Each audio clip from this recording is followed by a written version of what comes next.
วัสดีพี่น้องกินข้าวกันได้กินลาบอีกแล้วมื้อนี้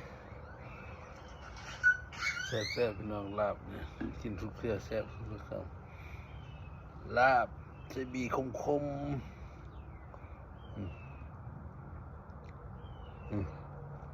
อืม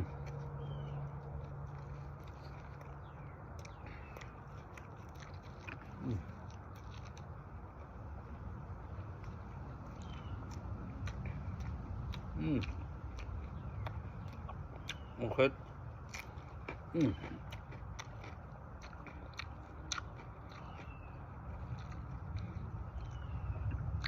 ต้องใส่มันคงงอกมึงแล้วใส่ถั่วงอกมันเองรสมันก็ต่างเลย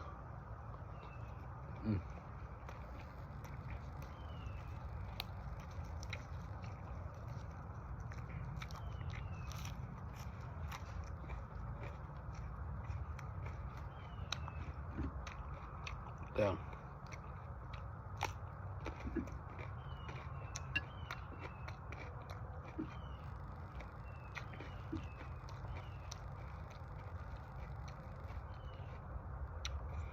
เอาคำนี้ยังแซ่บ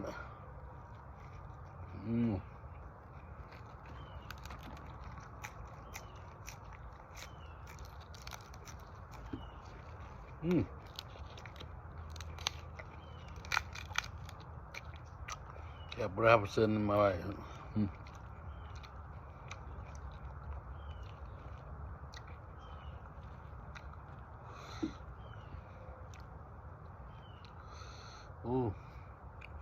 คำนี้ฝากให้FCทุกคนกินของกันเด้อแล้วหัว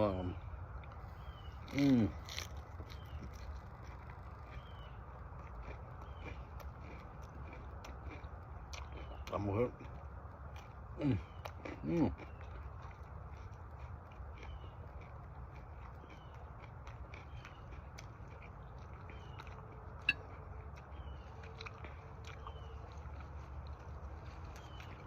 ลืมซื้อมันพักลืมมา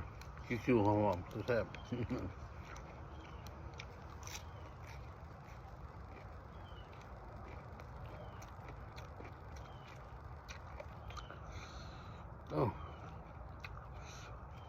เผ็ดทุกครั้งแซ่บทุกครั้งกินคนเดียว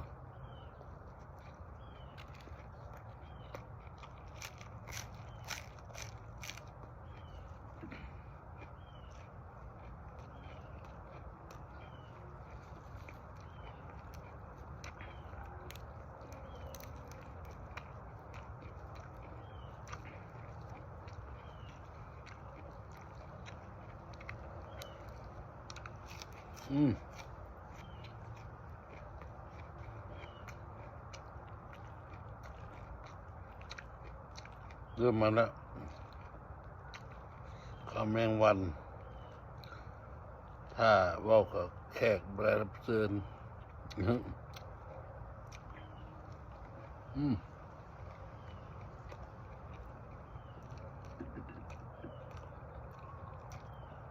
โอเคก็กาดกับเพชรอยู่เนาะผ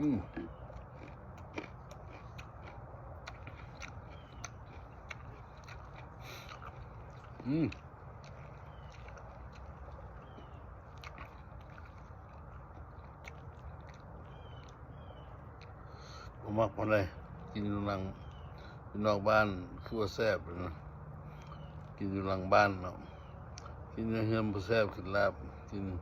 คือเขากินอยู่ทงเฮาทงนาเนาะอันนี้เฮากินอยู่หลังบ้านยุแมงวันหลายกะยามันอดเอา